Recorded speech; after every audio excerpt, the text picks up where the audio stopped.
My parents handed me a $250,000 debt notice as my Thanksgiving gift. Dad's eyes hardened. "You'll cover this." When I said no, red wine hit my face.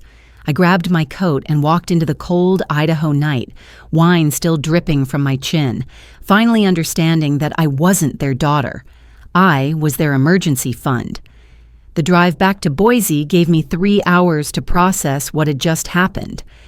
As a senior financial analyst at Mountain West Financial, I've seen families destroy themselves over money countless times. I've watched trust funds evaporate, seen siblings sue each other into bankruptcy, witnessed parents mortgage their children's futures for temporary relief, but I never thought I'd become another case study in family financial abuse. My phone buzzed constantly. Texts from my brother, missed calls from mom, voicemails I refused to play. Instead, I called my mentor, Patricia Davis, a former federal fraud investigator who now runs her own financial consulting firm. She picked up on the second ring. "Christine, it's late. Everything all right?" "Patricia, I need advice. My family just tried to make me responsible for my brother's $250,000 debt. When I refused, they physically threw wine at me and kicked me out." There was a pause. "How much do they know about your financial situation?" "My sister-in-law works at a bank. She told them I have $700,000 in savings. She accessed my account information somehow."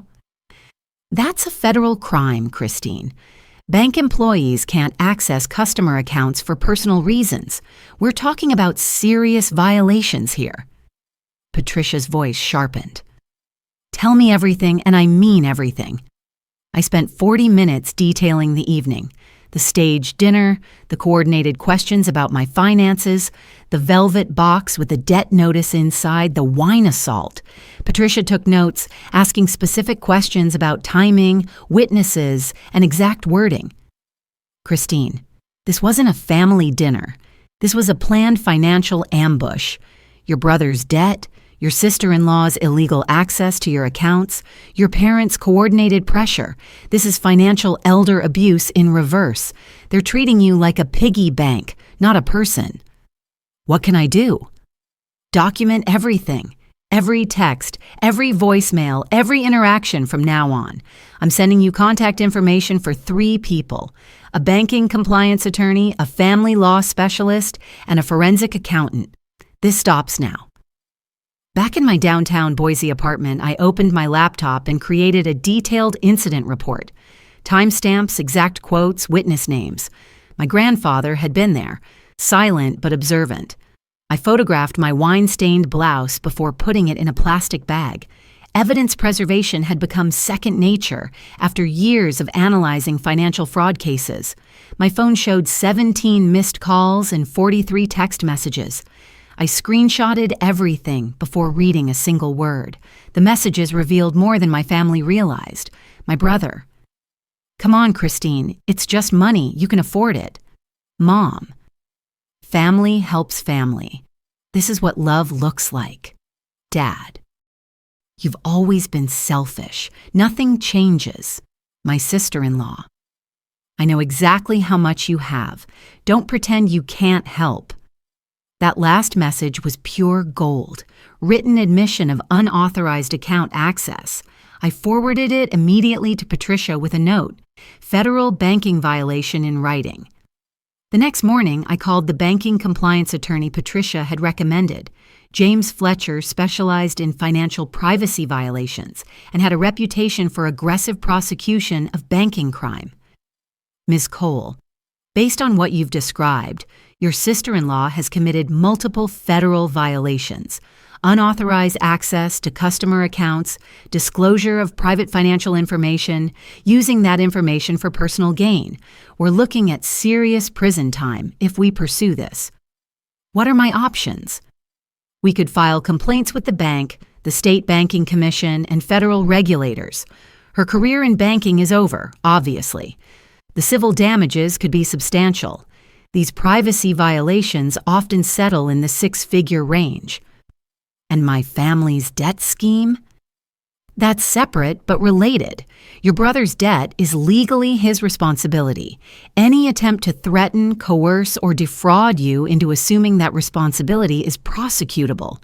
The wine throwing could constitute assault depending on local laws. I scheduled a full consultation for Monday. Then I called the forensic accountant Patricia had recommended. Dr. Rebecca Stone had investigated financial fraud for the FBI for 15 years before going private. Her voice was crisp and professional. Ms. Cole, I need to understand the full scope of your brother's financial situation. $250,000 debts don't appear overnight. There's usually a pattern. I don't have access to his records. You'd be surprised what's publicly available. Court filings, business registrations, property records, credit reports we can legally access. If he's been hiding assets or income while claiming poverty, that changes everything. Heinward. What do you mean? Dito. If your brother has been transferring assets to hide them while pressuring you to pay his debts, that's fraudulent conveyance. We could force asset recovery, maybe even get you damages for the emotional distress and harassment. By Monday morning, I had assembled what Patricia called the nuclear option, a legal team with enough firepower to destroy every member of my family professionally and financially. The banking violation alone could put my sister-in-law in federal prison. The asset investigation might uncover fraud that could seize my brother's hidden property. The assault charge from the wine throwing could result in criminal proceedings against my father. But I wanted to give them one chance to do the right thing. I drafted a careful email to my parents, copying my brother and sister-in-law. After careful consideration and legal consultation, I'm prepared to offer the following resolution. 1. Immediate written apology for the assault and attempted financial coercion. 2. My sister-in-law's voluntary resignation from her banking position. 3. Commitment that my brother will handle his own debt without further family involvement. 4. No future contact regarding financial matters. If these conditions aren't met within 48 hours, I'll proceed with filing federal banking violations complaints, civil assault charges, and forensic investigation into my brother's hidden assets. My legal team is prepared to pursue maximum penalties. This is not negotiable. You have 48 hours. The response came within 3 hours, but not from who I expected. My grandfather called directly.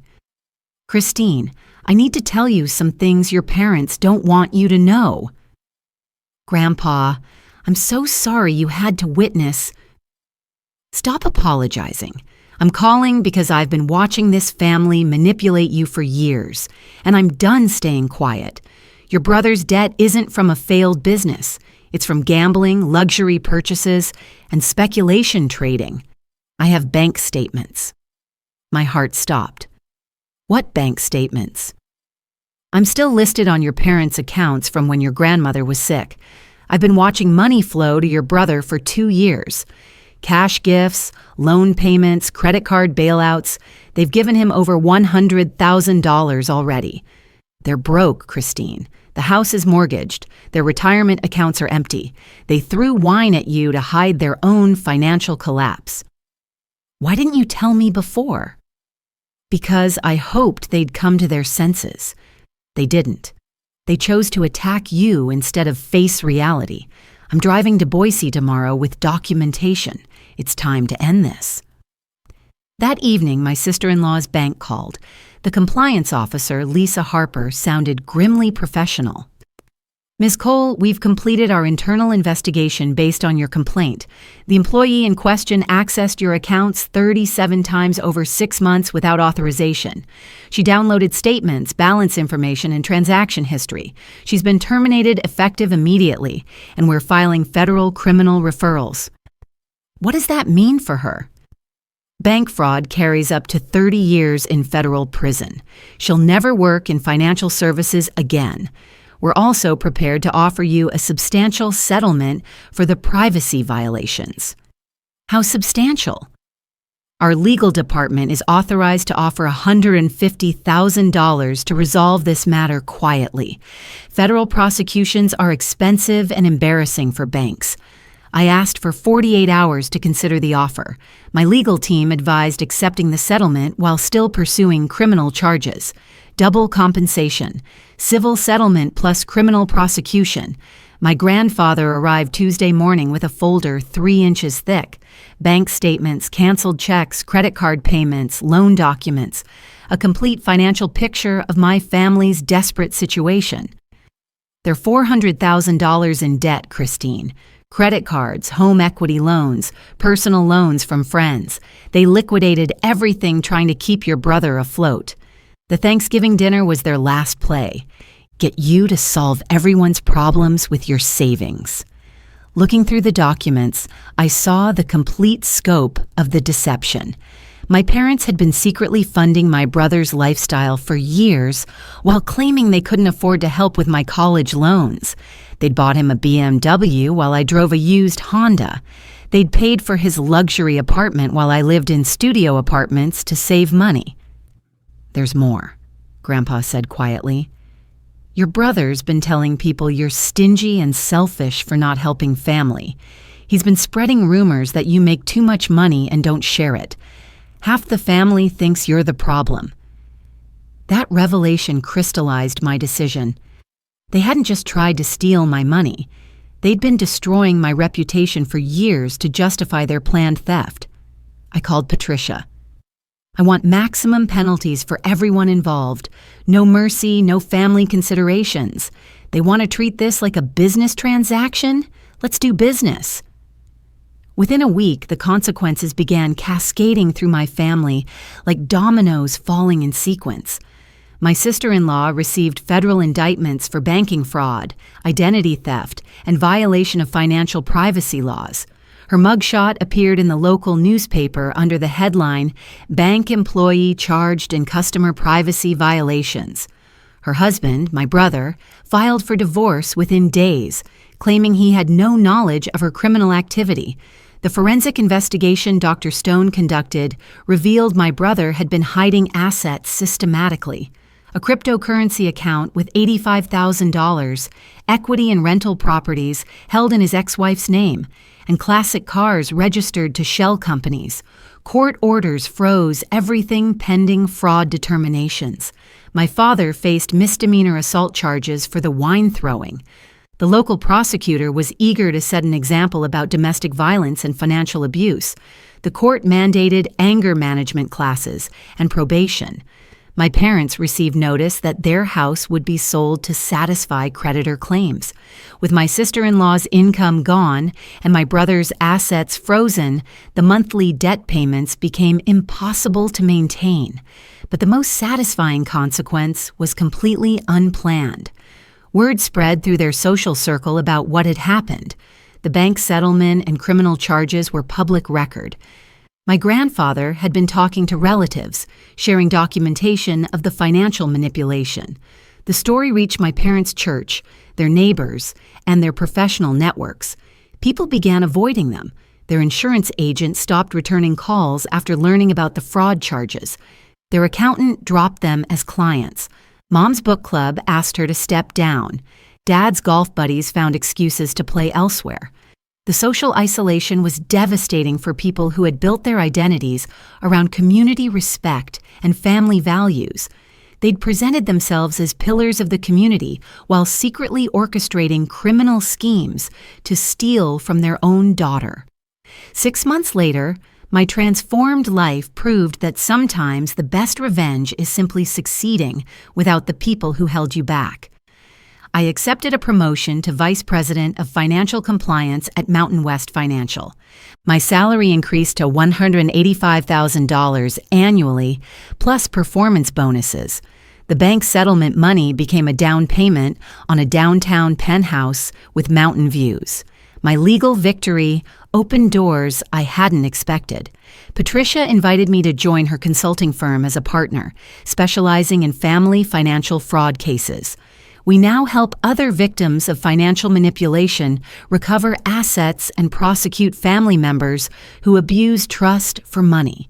My brother's divorce became final, his hidden assets were recovered, and he moved back in with our parents. all three of them sharing a 2-bedroom apartment after losing the family home. His ex-wife kept the rental properties and cryptocurrency accounts as divorce settlement, leaving him with nothing. My sister-in-law served 14 months in federal prison and owes $300,000 in restitution and fines. Her banking career is over, and financial institutions share fraud databases. She can never work in finance again. My parents declared bankruptcy but still face $200,000 in debt that can't be discharged. They're both working retail jobs at ages 62 and 64, with no retirement savings left. The most revealing moment came 8 months after that disastrous Thanksgiving dinner. My mother sent a single text message. "We miss you. Can we talk?" I showed it to Patricia, who laughed coldly. No apology, no accountability, no acknowledgement of criminal behavior. Just, "We miss you," which really means, "We miss your money." I never responded. Some boundaries, once crossed with wine and criminal fraud, can never be uncrossed with words. My grandfather and I have dinner every Sunday now. He moved to Boise to be closer to the only family member who chose integrity over convenience. We talk about his garden, my work, and sometimes the past, but never with regret. "You know what I'm proudest of?" he asked last Sunday over dessert. "What's that, Grandpa?" "You didn't just survive their manipulation, you thrived despite it. You built wealth they couldn't steal, skills they couldn't diminish, and character they couldn't corrupt. That's the real victory." He was right. The $250,000 debt notice in that velvet box had been meant as a trap, a way to drain my savings and bind me to their financial dysfunction forever. Instead, it became the catalyst that freed me entirely from people who saw me as a resource instead of a person. If you're facing family members who mistake your success for their inheritance, remember this: you don't owe anyone access to the life you built through your own discipline and sacrifice. Love doesn't require financial submission, and family doesn't mean accepting abuse wrapped in tradition. Sometimes the greatest gift you can give manipulative people is the natural consequences of their own choices, delivered without your interference or rescue. They taught me that family helps family. I learned that family respects family. The difference between those two lessons determines whether you're giving love or being stolen from, and you always have the power to choose which one you'll accept.